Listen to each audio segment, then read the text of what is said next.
Et salut tout le monde, bonjour à tous et à toutes, bienvenue dans la vidéo. Aujourd'hui je fais la vidéo que j'aurais dû vous faire il y a bien longtemps, c'est la vidéo de présentation du Traxxas Disruptor. J'ai pas conservé la boîte, donc du coup je vais essayer de faire rapide. Je vais vous montrer le bateau comment il est, je vais vous donner mon avis dessus parce que du coup je l'ai utilisé. Et je vais essayer de faire une vidéo qui dure max 10 minutes. Allez c'est parti. Voilà le Traxxas Disruptor. Alors je vous montre déjà, parce que de toute façon vous l'avez déjà vu sur pas mal d'autres chaînes YouTube. Vous pouvez remarquer que moi j'ai cassé le petit support là devant qui sert pour la remorque. Donc moi j'en ai strictement rien à carrer, j'ai pas la remorque. Ici vous pouvez voir il a pris un petit choc et il n'a pas cassé. Pour de l'ABS c'est très bien. Il est plutôt solide, j'avais peur là-dessus. Les entrées d'eau se font par le dessous de la coque, beaucoup aiment bien ça, moi franchement tant que ça refroidit ça me suffit, hein. Par le gouvernail ça marche très bien. Je vois pas pourquoi s'embêter à aller percer la coque. Bref, après ceux qui s'amusent à le faire, bah voilà, hein. S'ils en ont envie, ils le font. Moi, tant que ça refroidit, ça refroidit. Gouvernail en aluminium, bleu, hein, couleur Traxxas. Le support gouvernail, lui, est en plastique, apparemment un peu fragile. Moi, j'ai pas eu de problème, mais certains l'ont cassé. Le soufflet ici, que vous voyez, il est là depuis le tout premier Traxxas Spartan, je crois. Cette pièce ici, alors la chaise, je crois que ça s'appelle la chaise, elle n'est pas réglable et elle se dessert. J'ai eu le tour au bout de 5-6 packs, elle s'est desserrée, il a fallu la resserrer. C'est pas grand chose, mais bon voilà. Après, elle n'est pas reliée non plus à la coque, ça apparemment ça peut être un problème. Je sais pas trop, moi, pour le peu que j'utilise le bateau, je vais dire, je m'en fiche un petit peu. Gros point négatif, alors point positif avant. Enfin positif, c'est bien de l'avoir, c'est un petit capuchon. Comme ça, s'il y a de l'eau dans la coque, on enlève le capuchon, on peut vidanger, c'est pratique. Ce qui est point négatif, par contre, c'est les deux sorties d'eau qui sont ici à l'arrière. En fait, on les voit très peu. Donc ça, c'est pas pratique. Moi, j'aime bien quand elles sont sur le côté. Niveau esthétique, c'est beau, c'est bien de les avoir sur le côté. Là, vu qu'on a deux entrées, pour une entrée pour le variateur, une entrée pour le moteur, soit on a les deux côte à côte, soit on en a une d'un côté, une de l'autre, ou éventuellement les deux au-dessus. Beaucoup aiment bien les deux au-dessus. Moi, déjà sur le côté, ça me va. Après, au-dessus, esthétiquement, j'aime pas trop. Ça fait une gerbe. Alors c'est vrai, c'est pratique, mais esthétiquement, j'aime pas. Par contre, sur le côté, moi j'aime bien ce qu'on le voit quand même. Quand on passe, on le voit, donc voilà. Là, derrière, c'est plus compliqué de le voir si le système de refroidissement n'est pas obstrué par une algue ou une petite saloperie qu'on aurait pu choper en naviguant. Bref. Après, là, c'est comme ça sur celui-là. Moi, je laisse comme ça. Je suis pas le genre à trop modifier mes engins non plus. On a les couteaux et les flaps qui sont pas réellement réglables. On peut s'amuser à les tordre s'il faut, mais en soi, c'est pas réglable. Et ça, par contre, je sais pas si on pourrait éventuellement changer. Je sais que cette pièce ici, on peut l'avoir en aluminium, mais alors ça, je sais pas si on peut les changer, étant donné que c'est pas comme la plupart des bateaux percés dans le tableau arrière et une vis et un écrou. Là, c'est directement la vis qui vient se faire un filetage dans le plastique. Donc du coup, je sais pas si on peut changer ça avec des pièces ou pas. J'ai pas vu, j'ai pas regardé. Allez, je vous montre. Alors du coup, non, attendez, avant de vous montrer l'intérieur. Système de fixation d'origine, il faut une petite clé pour le retirer. C'est comme une quart de tour. On va embuter dans un sens pour le desserrer et dans l'autre sens pour resserrer. Ça tient bien, ça bouge pas, il n'y a pas de problème, pas besoin de mettre de scotch. Le joint en dessous est vraiment bien fait. Donc pour le moment, tant que le joint n'est pas abîmé, RAS, pas d'eau qui rentre par là. L'eau éventuellement qui peut rentrer, elle peut se faufiler légèrement par ici. Là, il y a une petite gorge de là et de l'autre côté pour évacuer l'eau. Je vais vous montrer.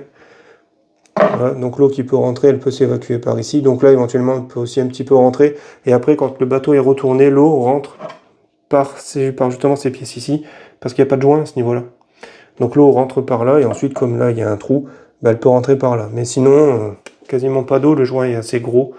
Donc même si on met du scotch ici sur le tour, il faudrait en mettre un gros pâté. Il faudrait mettre un gros pâté de scotch aussi à ce niveau-là. Donc du coup, aucun intérêt de mettre du scotch tout le tour.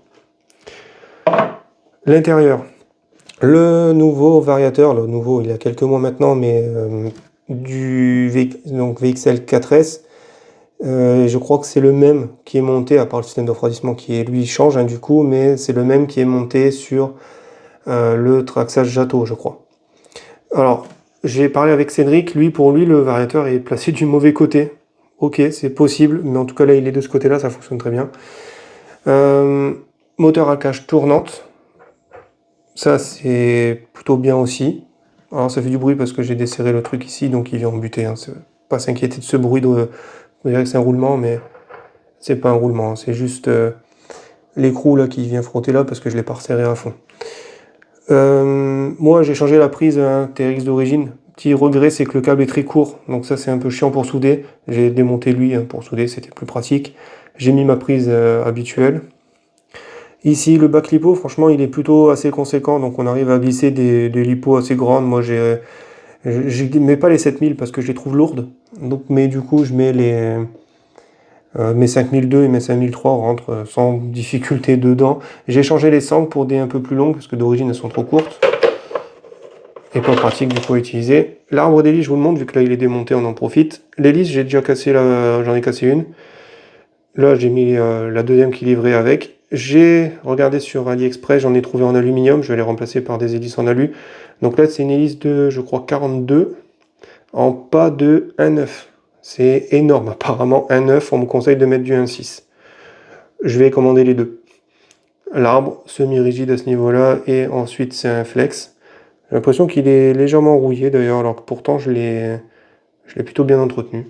Bon, pas très grave, un silica, je le remplacerai. Voilà, donc au niveau du moteur, on nous donne pas les infos. C'est peut-être je dirais entre 1200 et 1300 kV d'après des calculs que j'avais vus sur des groupes sur internet. Là, on a la boîte radio habituelle à Traxxas, pas étanche mais qui résiste aux éclaboussures, donc c'est largement suffisant. On voit ici les deux entrées d'eau, une pour le moteur et la sortie, et l'autre pour le variateur et la sortie.